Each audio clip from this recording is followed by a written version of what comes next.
جس حسین کی قربانی کے صدقے میں حسین نے ہمیں یہ نماز عطا کی ہے، پہلے اس کا شکریہ ادا کرتے ہیں، پھر خدا کے حضور سجدہ ریز ہوتے ہیں۔ حسین کے شکریہ اور سلام سے نماز شروع ہوتی ہے۔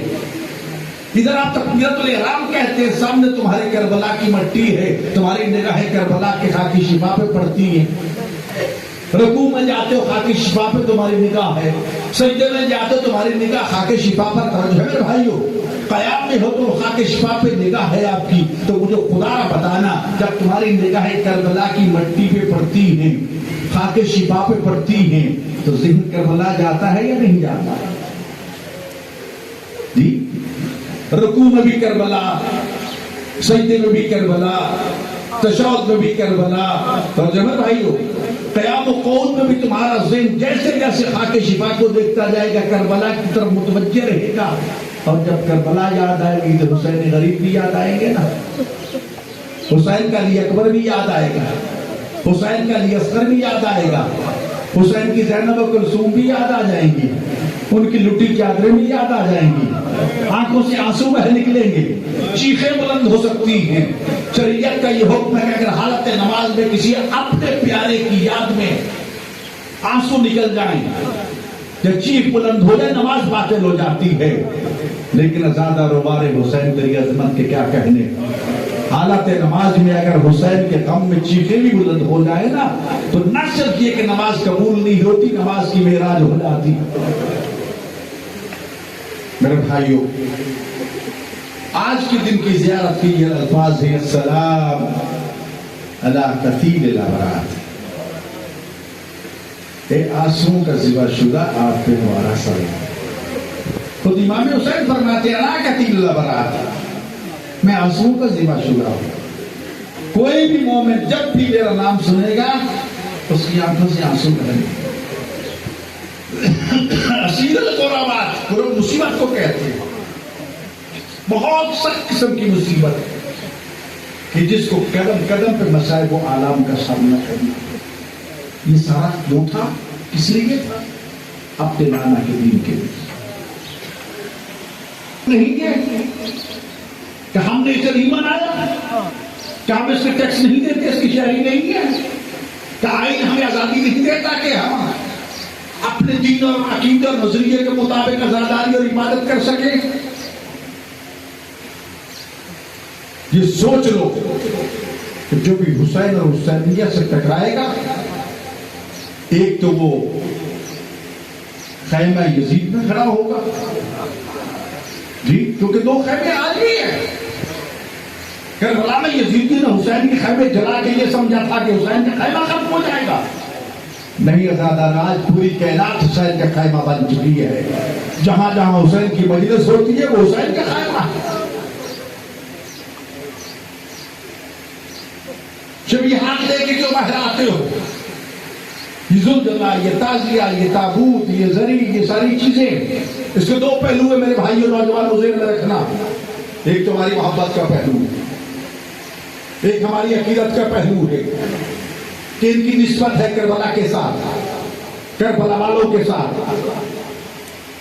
آج کے دن کی ایک زیارت ہے امام حسین علیہ السلام کی، کربلا میں جو خوش نصیب موجود ہے نا، انہیں حکم ہے کہ اس طرح مولا امام حسین کی زری میں ہاتھ رکھو اور ہاتھ رکھ کے ان الفاظ میں سلام پیش کرو، میرے اللہ یہی حسین کل جھولے میں تھا، فطرت پروبال سے محروم، شفا لینے کے لیے اس حسین کے دروازے پہ آیا تھا۔ رسول اللہ نے فرمایا تھا میرے پاس آنا ہوتا تو میں تو پہلے موجود تھا، جاؤ حسین کے جھولے سے جا کے اپنے آپ کو مس کر لو، تمہیں پروبال مل جائیں گے۔ پترس نے پروبال حاصل کیے حسین کے جھولے سے اپنے بدن کو مس کر کے، وہ جھولا جس میں حسین آرام فرما رہے تھے، یہ کہہ کے پھر تطبیق کرتے ہوئے زیارت کے لفظ ہے، مولا یہی حسین کل جھولے میں تھا نا، اور پترس کو شفا ملی تھی، آج یہی حسین کی زری میں آرام فرما رہا ہے، اور میں غریب کی زری پکڑ کے تیرے سامنے حاجت مند بن کے آیا ہوں، بھکاری بن کے آیا ہوں۔ حسین سے بڑا کوئی کریم نہیں ہے مجھے حسین اپنے دروازے سے کبھی خالی نہیں لوٹائے گا۔ میرے بھائیوں، شاعر حسینیت کا احترام کرنا سیکھو۔ میں مختصر سے بالاختصار بھی بات کرنا چاہتا ہوں۔ ایک تو ہماری عقیدت امام حسین کے ساتھ اس کی نسبت، علم مولا غازی کے ساتھ اس کی نسبت، تعزیہ مولا امام حسین کے ساتھ نسبت، جھولا جناب علی اصغر کے ساتھ نسبت، ان نسبتوں کی وجہ سے ہم سلام کرتے ہیں۔ ہمارا ایمان ہے، ہمارا عقیدہ ہے، توجہ ہے نا بھائیو۔ ہم ایک لمحہ کے لیے اس عقیدت کو ایک طرف کر دیتے۔ دنیا کا یہ قانون ہے، چاروں طرف اس وقت میرے پنجاب پولیس کے بھائی اور نوجوان کھڑے ہیں۔ میں نے بعض کی آنکھوں میں دیکھا بیچارے ساری رات جاگ کے ان کی آنکھیں سرخ ہو چکی ہیں۔ کسی سے جا کے پوچھ لیجیے، خدا نخواستہ اگر کوئی قتل ہو جائے تو پولیس فوری طور پر جا کے پہلا کام کیا کرتی ہے؟ اس میت کو چاروں طرف سے گھیر لیتی ہے، رکاوٹیں کھڑی کر کے اس تک عام لوگوں کی رسائی کو روک دیتی ہے۔ دوسرا کام یہ کرتی ہے کہ اس میت کے ساتھ جتنی بھی چیزیں تعلق رکھتی ہیں ان کو ایک ایک کو محفوظ کرتی ہے، اس کے کپڑوں کو، اس کے جوتوں کو، اس کی انگوٹھیاں ہیں، اس کے اینک ہے، اس کے جسم پہ زخم ہے، جو چیز اس میت کے ساتھ تعلق رکھتی ہے نا، اس کو محفوظ کر لیا جاتا ہے۔ کیوں بھی یہ کیوں کرتے ہو؟ کہا مولانا اس مقتول کے قاتل کو ڈھونڈنے کے لیے جو سب سے مضبوط گواہی ہے نا وہ یہ چیزیں جی اتنے لوگ دیکھ رہے ہیں اس قتل ہوتے ہوئے، کہا ہو سکتا ہے یہ گواہی سے ہی کر جائے، ہو سکتا ہے قاتل اتنا طاقتور ہو کہ گواہوں کو ہی قتل کرا دے، ہو سکتا ہے کہ گواہ جھوٹ بولنے لگ جائے، لیکن یہ وہ گواہیاں ہیں جو کبھی جھوٹ نہیں بولیں گی۔ بھائیو، یہ وہ ایویڈنس ہیں جو کبھی جھوٹ نہیں بولیں گے، اس لیے ان کو ہم سنبھال کے رکھ لیتے ہیں، اور اس وقت تک ان کو سنبھال کے رکھا جاتا ہے جب تک مقتول کے قتل کا فیصلہ ہونے کے بعد یا قاتل کو سزا مل جائے یا مقتول کے وارث اسے معاف کر دے، نہیں لے لیا جاتا۔ اس وقت اس کی قبر پہ سرخ پرچم لہراتا، دور سے دیکھ کے پتا چلتا ہے کبھی اس شہید کے خون کا انتقام لینا باقی۔ سوائے محرم اور سفر کے پورا 10 مہینے سال کے جو ہے نا، مولا غازی کا روضہ ہو، مولا عباس کرم یا مولا امام حسین کا ہو، اس میں سرخ پرچم ہوتے جو اعلان اس بات کا کبھی انتقام لینا باقی ہے۔ نہ تو ابھی انتقام لیا گیا، وارث سجاد تھے شہید کر دیے گئے، مقدمہ ختم نہیں ہوا، باقر نے وہ مقدمہ سنبھال دیا، امام باقر کو زہر دے کے شہید کر دیا گیا، جو چشمدید گواہ تھا واقعہ کربلا کا، جس نے 4 سال کی عمر میں کربلا کے واقعے کو نگاہ امامت کے ساتھ دیکھا تھا، شہید کر دیا گیا، مقدمہ ختم نہیں ہوا۔ ایک کے بعد دوسرا، آج اس مقدمہ کربلا کا مدعی اور دعوے دار حسین کا نامہ بیٹا امام مہدی علیہ السلام موجود ہے نا، موجود ہے، مدعی موجود ہے، فیصلہ ہوا نہیں، قاتلوں کو سزا ملی نہیں، تو جب مقدمہ باقی ہے تو ایویڈنس بھی چاہیے نا جی۔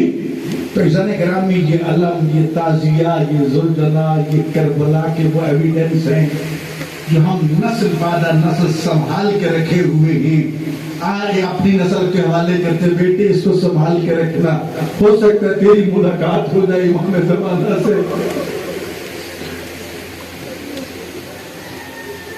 یہ زلزلہ کو سنبھال کے رکھنا، ہو سکتا ہے امام کی عدالت میں گواہی پیش کرنا پڑے کہ حسین کا قاتل کیا، قتل کا گواہ کون ہے، زلزلہ پیش کر دینا۔ یہ سارے ایویڈنس ہیں جو ہم اٹھا کے سڑکوں پہ آتے ہیں، مقتول کے وارث آتے نہیں ہیں، مقتول کی لاش اٹھا کے لے آتے ہیں، اور جو اس کے ساتھی ہوتے ہیں اس کے ساتھ کھڑے ہوتے ہیں، اس کے ہمدرد اس کے ساتھ کھڑے ہوتے ہیں، اس کے نشانات کو مٹانے والے مقابلے میں کھڑے ہوتے ہیں۔ کل کی بات ہے جہاں لیاقت پاک رال پنڈی میں مقتولہ کے خون کو دھو دیا گیا تھا. ساری دنیا نے دیکھا. کیوں؟ تاکہ ایویڈنس ختم ہو جائے, نشانی مٹ جائے. کربلا میں یزیدیوں نے تو یہی سوچا تھا, حسین کا خون جو ہے کربلا کے ریگزاروں میں ختم ہو جائے گا, بھلا کسی کیا پتا چلے گا کہ کوئی یہاں ختم ہوا ہے کہ نہیں. لیکن حسین کے خون کو خدا نے اپنا خون کہا. السلام علیکم یا سار اللہ و بن سارے, اے اللہ کا خون اور اللہ کے خون کے بیٹے, جسے اللہ نے اپنا خون کہہ دیا. اللہ نے اس خون کو ایویڈنس کے طور پر اس طرح محفوظ کر دیا کہ ہر سال روز عاشور مقتل حسین سے وہ خون تر و تازہ ہو کے باہر نمایاں ہوتا. آج بھی سرکار بھی چکی ہے تاکہ روزہ قیامت کے جب بھی ضرورت پڑے یہ خون پیش کر دیا جائے. میرے بھائیوں, ہم یہ تمام شبیہات لے کے سڑکوں پہ اس لیے آتے ہیں کہ ہمیں ابھی تک انصاف نہیں ملا. اور یہ یاد رکھو, حسین کا راستہ چشتی کے روکا ہے وہ ختم ہو گیا. آج کل مشیبے بندی لگائی جا رہی ہے, یہ نئی چیز ہے, پہلے کبھی نہیں ہوئی. پہلے تم بتاؤ, تم دنیا میں تھے پہلے؟ ٹھیک, تم بھی تو آج پیدا ہوئے ہو نا, تو پہلے اپنا وجود ثابت کرو. یہ کون سا بہانہ ہے؟ نہیں روک سکو گے, جتنا روکو گے اتنا بڑھے گا. اور میں نے کئی مرتبہ لکھ کے دیا ہے ایک ذمہ دار فرد کی حیثیت سے حکومت کو, کئی حکمرانوں کو, کہ میں یہ ضمانت دیتا ہوں, ہم شیعوں نے کبھی آپ سے دو راستے نہیں مانگے. ایک سڑک ہمیں دے دو, ایک لوگوں کے لیے چھوڑ دو. ہم نے کبھی مطالبہ نہیں کیا کہ دکانیں بند کرو, کھلی چھوڑ دو دکانیں. اگر پورے ملک میں ایک بلا بھی ٹوٹ جائے, محسن اکبر اس کا ذمہ دار ہے. اور یہ لکھ کے دیا میں نے کہ جلوس نکالنے سے فساد نہیں ہوتا, جلوس روکنے سے فساد ہوتا. اور تاریخ گواہ ہے, کبھی ہمارے جلوسوں میں بھی توڑ پھوڑ ہوئی ہے, کوئی ثابت کر دو. نہیں میرے بھائی, چند دن پہلے ایام محرم سے پہلے آئی ایس لیول کی میٹنگ تھی. ایک یزیدی کو بڑی تکلیف ہو رہی تھی کہ ہماری ملک, ہماری گلیاں, ہمارے محلے اور فلاں اور فلاں, تیرے باپ کے محلے, تیرے باپ کی گلیاں ہیں. بنانے والے, پیسہ خرچ کرنے والے, اس کو پروان چڑھانے والے, اس کی بنیادوں میں خون دے کے مضبوط کرنے والے شیعہ قائدین آج بھی سامنے موجود ہیں. تاریخ پڑھ کے اٹھائیے. میرے بھائیو یاد رکھو, اس کے لیے قربانیاں دینا پڑتی ہیں. ولایت علی کا یہ, مولا علی کا یہ فرمان کہ جس نے میری محبت کا قلادہ اپنے گلے میں ڈالا ہے وہ امتحانوں کے لیے تیار ہو جائے. اور ادھر امام حسین علیہ السلام کی یہ دعا ہے, میرے اللہ میرے شیعوں کو میری محبت کے امتحان میں کامیابی عطا فرما. اور رہ گیا معاملہ شہر حسینی کا, نہیں زخمیوں کو خون دو, مریضوں کو خون دو. بھی خون دینے سے کس نے منع کیا ہے؟ 3 شعبان کو مریضوں کو خون کا ہدیہ دو, اور وہی عاشور کے دن امام حسین کے یاد میں خون بہا کے شاعر حسینیت کو زندہ کرو. جی یہ اعتراض کریں گے, یہ شیطان کا یاد رکھنا زیادہ ہو سکتا ہے, کسی کو اچھی لگے یا نہ لگے, کیونکہ ہمارے ساتھ ہو رہی ہیں شاعر حسینیت کے خلاف آوازیں بلند کی جا رہی ہیں. میں نے امام جعفر صادق علیہ السلام کا یہ فرمان پڑھا تھا. 11 محرم کو شیطان نے ناکام ہو کے کربلا میں اپنی دنیا بھر کے چیلوں کو اکٹھا کر کے یہ کہا تھا, سنو میں نے بڑے مشکل سے مشکل حسین کے امتحان لیے ہیں, اس نتیجے تک پہنچا حسین ختم نہیں ہو سکتا, حسینیت ختم نہیں ہو سکتی, حسینی ختم نہیں ہو سکتا. ایک کام کرو, ہر وہ چیز جس کی نسبت حسین کے ساتھ ہے, جسے میں آج کی زبان میں شاعر حسینیت کے نام سے آپ کو متوجہ کر رہا ہوں. ان صفا والمروہ من شاعر اللہ. قرآن میں اللہ کہتا ہے صفا مروا اللہ کی نشانیاں ہیں، اور پہاڑی کو دیکھ کر انسان خدا تک پہنچ جاتا ہے. ان نشانیوں کو دیکھ کر ہم کربلا حسین تک پہنچتے ہیں. جو حسین تک پہنچ گیا رسول اللہ تک پہنچ گیا، جو رسول اللہ تک پہنچ گیا وہ خانہ کعبہ اور مکہ تک پہنچ گیا، وہ خدا تک پہنچ گیا. شیطان نے کہا کہ دنیا بھر میں پھیل جاؤ. حسینیوں کے دلوں میں ان شاعر حسینیت کے حوالے سے شکوک و شبہات پیدا کرو. وہ یار اتنا قیمتی کپڑا کسی غریب کی چادر بن جاتی. جی یہ زلجنا آپ کو اتنا خرچہ کر دیا تم نے، اس سے تو کسی غریب کو مکان بنا کے دے دو. یہ تم نے زری پہ سونا چاندی لگا دیے، کسی بچی کی شادی ہو جاتی. یعنی یہ برغلانے کے لیے یہ رسے. میری بات سمجھ آئی نہیں آئی؟ لیکن میرا ان سے سوال ہے کہ جس مومن کو خدا نے رزق کے حلال عطا کیا، اس نے اپنے رزق کے حلال سے خمس بھی دیا، زکات بھی ادا کر دی، ذوی القربیٰ کا حق بھی ادا کر دیا، فقراء اور مساکین کی مدد بھی کر دی، پھر بھی اس کے پاس رزق کے حلال موجود ہے. اگر وہ اس رزق کے حلال سے حسین کی خوبصورت زری بنا دے، مولا عباس کا خوبصورت علم سجا دے، حسین کی سواری کی شبیہ بنا دے، اس کو سجا دے حسین کی شان کے مطابق، تو پھر بھی نہیں ہو سکتی. ہم جتنا بھی اس پہ سونا چڑھا دیں، تمہیں دل میں پروڑ کیوں اٹھتا ہے؟ تمہیں تکلیف کیوں ہوتی ہے؟ اس لیے کہ امام نے شیطان نے یہ کہا تھا تو وسوسے پیدا کرنا، تاکہ وسوسے پیدا ہوں گے شیعوں کے دلوں میں، حسینیوں کے دلوں میں، وہ تھوڑا سا پیچھے ہٹیں گے. میں ان کو لے لوں گا، حسین سے دور کر دوں گا، برباد ہو جائیں گے، یزیدی بن جائیں گے. یہاں امام نے یہ فرمایا تھا. توجہ کے ساتھ میرا یہ پیغام سن لینا کہ سنو، جہاں کہیں بھی جب کبھی بھی کسی لباس میں، کسی ٹائٹل کے ساتھ، کسی عہدے کے ساتھ تمہیں شاعر حسینیت کے خلاف کوئی بکواس کرتا ہوا نظر آئے تو فوراً سمجھ جانا یا شیطان بول رہا ہے یا شیطان کا چیلا بول رہا ہے تو تمہیں حسین سے دور کرنا چاہتا ہے. لیکن میری پھر ایک 10 بستہ گزارش. ابھی آپ سن رہے تھے کس مجلس میں بیویاں بھی آتی ہیں. اگر آتی ہیں تو پھر اپنی آنکھوں کو بھی کنٹرول رکھنا، اپنی زبان کو بھی کنٹرول رکھنا، دل و دماغ کو بھی کنٹرول رکھنا. تمہاری کسی حرکت سے یہ بات سامنے نہ آئے کہ دشمن اس کو نشانہ بنا کے تمہارے دین کی اور تمہارے مذہب کی توہین کرے. اس لیے صادق آل محمد فرماتے ہیں شیعتنا قولوا لنا زینب ولا تقولوا علینا شیئا. اے ہمارے شیعہ ہماری باعث زینت بننا، باعث توہین نہ بننا.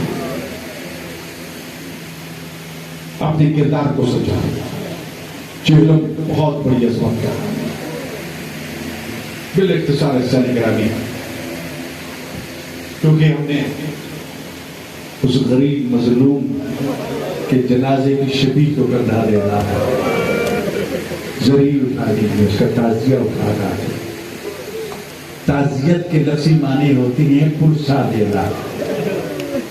جی اسی شبیہ سے ہم نے یہ ذریعہ بنا لی، یہ تعزیہ بنا لیا، تاکہ جسے دیکھ کے دنیا جو ہے وہ سوال کرے کہ یہ کس کی شبیہ ہے. ہم کہیں یہ کربلا والے. کربلا کون ہے؟ کربلا وہ جگہ ہے، اس کو معمولی نہ سمجھنا. خدا کا سب سے پہلا خلیفہ آدم علیہ السلام مسجد کوفہ میں آئے تھے. سب سے آخری خلیفہ امام مہدی علیہ السلام جب ظہور فرمائیں گے، مکہ سے 313 کو ساتھ لے کر، یہ 313 کمانڈر ہیں جنہیں 50 خواتین ہوں گی. مایوس نہ ہو جانا 313 کے معمولی عدد سے. ان 313 کی کمان میں پھر لاکھوں کروڑوں ہوں گے. اس لیے دعا کرتے رہا کرو کہ مولا ہمیں امام زمانہ کے سپاہیوں میں بنا لے. یہ دعا کرتے ہیں نا کہ اگر ہم دنیا سے چلے بھی جائیں تو ہمیں قبر سے نکال کے امام کے لشکر میں شامل کر دینا. امام زمانہ اسی مسجد کوفہ کو آ کے اپنا کیپٹل بنائیں گے. جہاں سب سے پہلا خلیفہ الہی آیا تھا نا، وہیں پر سب سے آخری خلیفہ الہی آئے گا. مسجد چھوٹی ہو جائے گی. اصحاب کہیں گے والا مسجد چھوٹی ہے، حکم دیں گے کوفہ سے کربلا تک مسجد بنائی جائے.